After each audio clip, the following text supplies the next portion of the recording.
Says it's time for the High Q Components Formula First and their third and final race of the weekend as we continue with our live stream. So we certainly hope you're enjoying the action. And Sheridan Bonner comes back, and of course it's been, well, a weekend of history.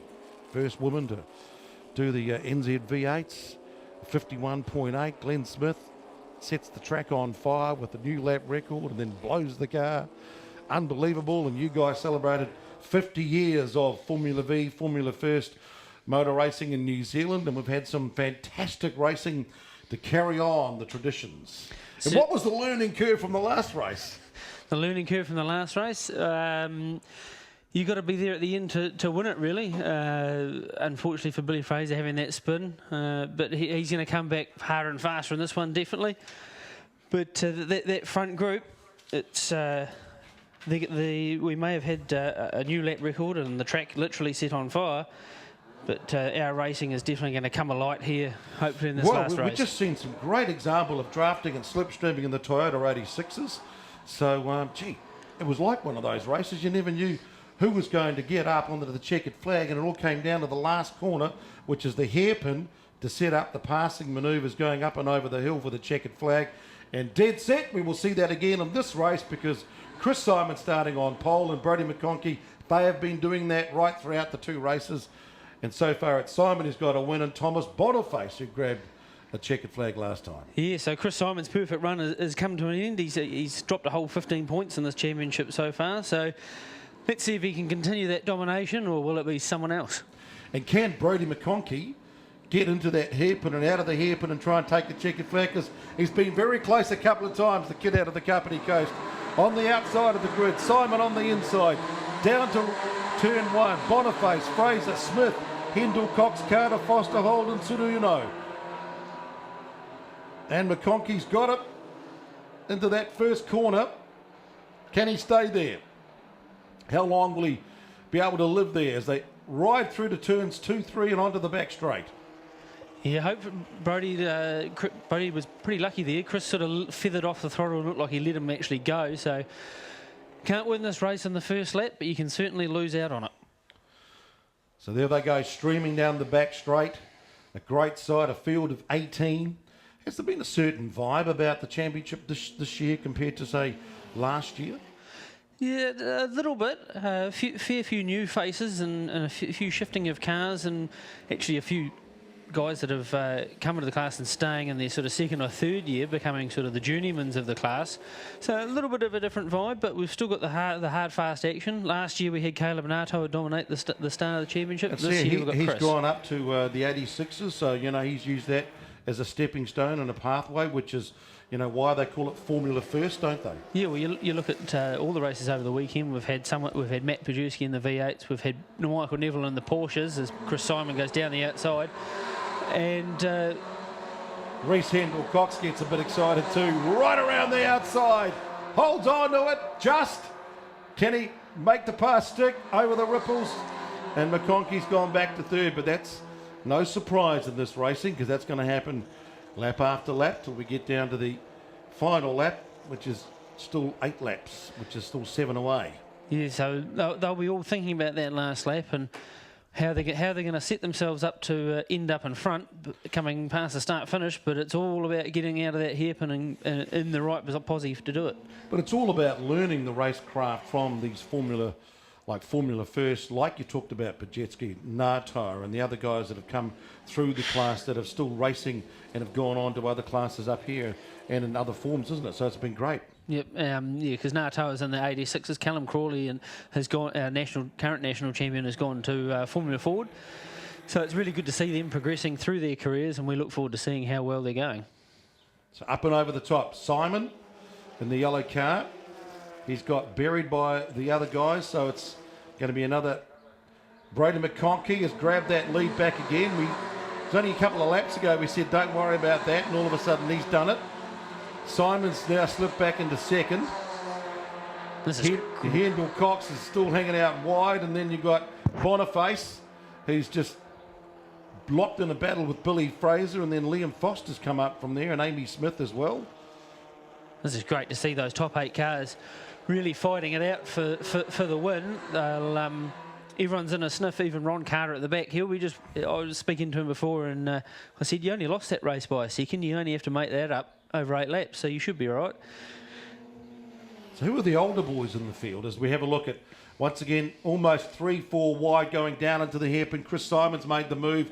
He's got the slipstream in the pass. And the drafting over Brodie McConkey, so that's changed again. So you got some older boys in there too, like Bob Dillo. Yeah, Bob Dillo and Ron Carter. They're the sort of elder scale of the age bracket, along with Dave Scammell, who has been in the class for 25 plus years. So our range of ages goes really from like sort of 13, 14, right the way through to however old Bob Dillo is. I won't say, he won't like me saying how old he is, but and as you can see, Ron Carter, being one of the elder statesmen of the class, he's right up in the front, so it doesn't matter who you are. And of course, what gender, with Amy Smith right up in the front there. You can do this. It's hard and fast out there, but everyone's very competitive. Certainly doing a great job, and once again swapping the lead.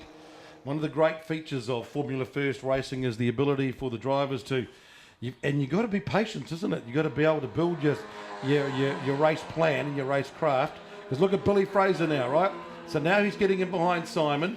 Boniface is going to try and squeeze in between McConkey and Symon. So Boniface is going to be sort of stuck out a bit here because Fraser's done that nice little wee toe in behind Symon. That's all part of that sort of positioning, and it's just the little jockeying for positions continues lap after lap, corner for corner. Yeah, we sort of call it a high-speed game of chess around here. You're not really in to win the game until that last lap, but you're just setting yourself up for it and making the move up and over the hill. And I suppose because it's changes so many times, it's all about just positioning yourself for that last lap. So if you do lose it on the last lap, you shouldn't feel too bad about yourself, because it's not as though like you're a bad driver or you've done a dumb thing. No, so even if you finish 5th and you're only a second off, you're in with the hunt to actually get the win. It's anybody's game really coming over the hill down to the flag. So even though you might take a 5th, you might think, oh, that's not really that great. But you're only a second off it, or half a second sometimes off it. It's actually just a timing thing, or you're in the wrong place at the wrong time, but you were thereabouts. So 4 laps have gone. McConkey's got the slipstream. He's moved up past Chris Symon down the back straight. Billy Fraser's right on the rear of McConkey. They've got the inside line into the hairpin. McConkey now goes out to the normal racing line. Hendel Cox has just done round the outside from Edgecombe, and he's grabbed second spot. That's how they can do it. Exactly. He's come from 5th all the way to from second. Nowhere. All in one turn. Exactly what we were talking about. So you don't want to feel too bad on yourself, and you don't want to be too down on yourself if you get swamped like that, because that's the nature of the beast. No, exactly. You see Chris Symon's been shuffled back into 4th, and might be 5th here if Thomas Boniface has anything to say about it. But about a lap ago, Amy Smith was well out of it, about a second off the lead. A couple of seconds off the lead. Now she's right back onto the bunch again. So it just really does swing and roundabouts in this class. Hendel Cox, 19 out of Edgecombe now. He's got the lead. And if you look at the times, he's done a 1:14.4. Fraser's done a 1:14. They're all best laps. Have basically been 1:14.45 or 6. So they're all on the same sort of lap times, 31. That is Nathan Sudauno. So that's the 3 Sabre cars there, led by Ronan Murphy with Kai and Dave and Nathan Sudiono, and behind they're having their own little back. They're trying to catch up to this pack, who are just absolutely jockeying position here down the back straight. So Ronan seems to be doing a pretty good job here as one of the scholarship winners for Speed Sport. He's done in P8, so that's car number 91, and he's doing 1:16.4, quickest lap at 1:15.1. McConkey still out in front. Well, Reece Hendel Cox was. He was. So now McConkey's back in front, so they've changed again. They're swapping around like no tomorrow. Speaking of Bob Dillo, our club captain for the Formula V Association, there he is in behind the 3 Sabres with Kai and Davey just smoking a little bit. That blue car is the Speed Sport scholarship car of Ronan Murphy, who's the young 17-year-old from Havelock North. And Chris Symon. We'll put the mockers on him. He's had looks like something's gone. He's either had an engine or a gearbox failure. And we saw a bit of smoke in one of those other groups of cars. Oh, there's oil on the track, and Ron Carter's gone off. Oh, yeah, I'd say Chris Symon's dumped a whole lot of oil on the track down the straight there. So safety car is out, and they will regroup. Billy Fraser was the last to have the lead, although he may have been passed by Reese Hendel-Cox, but was out under safety car.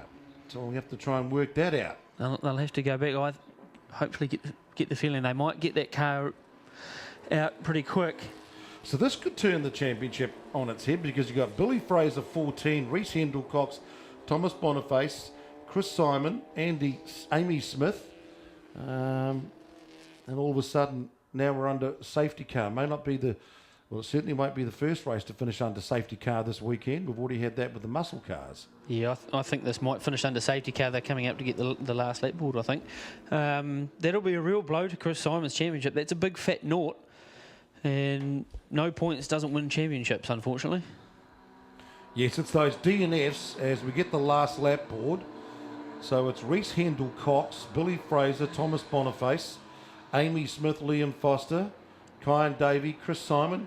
I think did Ronan Murphy get caught out in that I think the spill? I think Ronan, Ron Carter and Dave Scammell all got caught up in that oil. It's very unfortunate there for Chris Symon. He had a good opening round of the weekend, number 12. Just keeping an eye on Kyan Davies' car. That's my work over the Christmas holidays going along the back straight. Yeah, I noticed that was smoking a bit coming up top of the hill. Yeah, it looks like it's just a bit of oil dropping on the exhaust. It's nothing major. So that's going to be your Christmas. That's my Christmas work to do. So thankfully we've got 7 weeks until we come back to Hampton Downs for the New Zealand Motor Cup. So we'll just have a look at some action as they come back down. This is the replay, and there's the car gone. Yeah, that's a big lunch. That's there's Ron one Carter. of the spinners. It's Ron Carter spinning on that oil. There goes Ronan Murphy down the grass. He's done well. Here comes Dave Scammell. Oh, that could have ended in tears. We just talked about the old guys in the field, and then a young guy like Ronan Murphy. Yeah, that's a big, fast learning curve. I have to say, they've done a great job of avoiding everything there and not coming into contact with anything. Totally. That's about 170 k's an hour in these cars, and they are flat out through turn 1. They don't back off. And it'd be scary coming down there and putting your brakes on, and you've got no traction. So, under safety car. And checkered flag will go to 19. Reese Hendel-Cox out of Edgecombe. Billy Fraser, 14. And 67, Thomas Boniface will round out the top 3 and a place on the podium. So that's going to make it interesting for the weekend with 3 different winners in the IQ components Formula First. It's followed by Amy Smith, Liam Foster, 4th and 5th.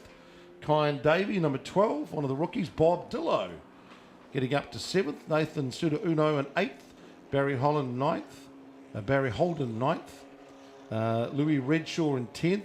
Ronan Murphy coming home in 11th. Dave Scammell in 12th. Ron Carter 13th. And Andrew Turney in 14th.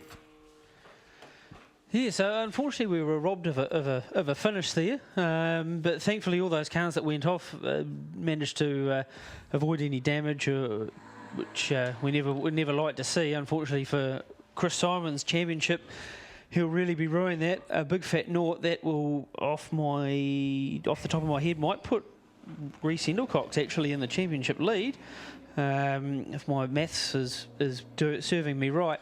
You've got a bit of while to go and sort it out, no doubt. It'll be on the website, on the New Zealand Formula First website, because that's a good way to keep up with the results and, of course, all the action. But that will really close up the championship as we head off to our Christmas break, and then we're basically into the rest of our summer series. We come back to the New Zealand Motor Cup at Hampton Downs, and then it's on to the Grand Prix at Manfield. We're back at Manfield later in February as well, and then a couple of rounds at Taupo and Hampton Downs to finish our season off. So if you go to formulafirst.co.nz, you can find out what's going to happen when we get to Hampton Downs on not Labour weekend, but it's Auckland anniversary weekend when we do the Motor Cup.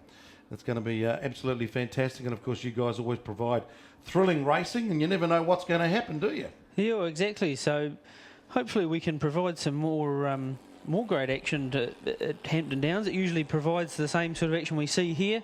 Couple of long straights with the drafting up the hill to the start-finish line, and we've seen some really good action there the last couple of years. I was lucky enough to drive a good car all weekend, and sort of consistency came into it, and we were quite lucky in the last one with a safety car.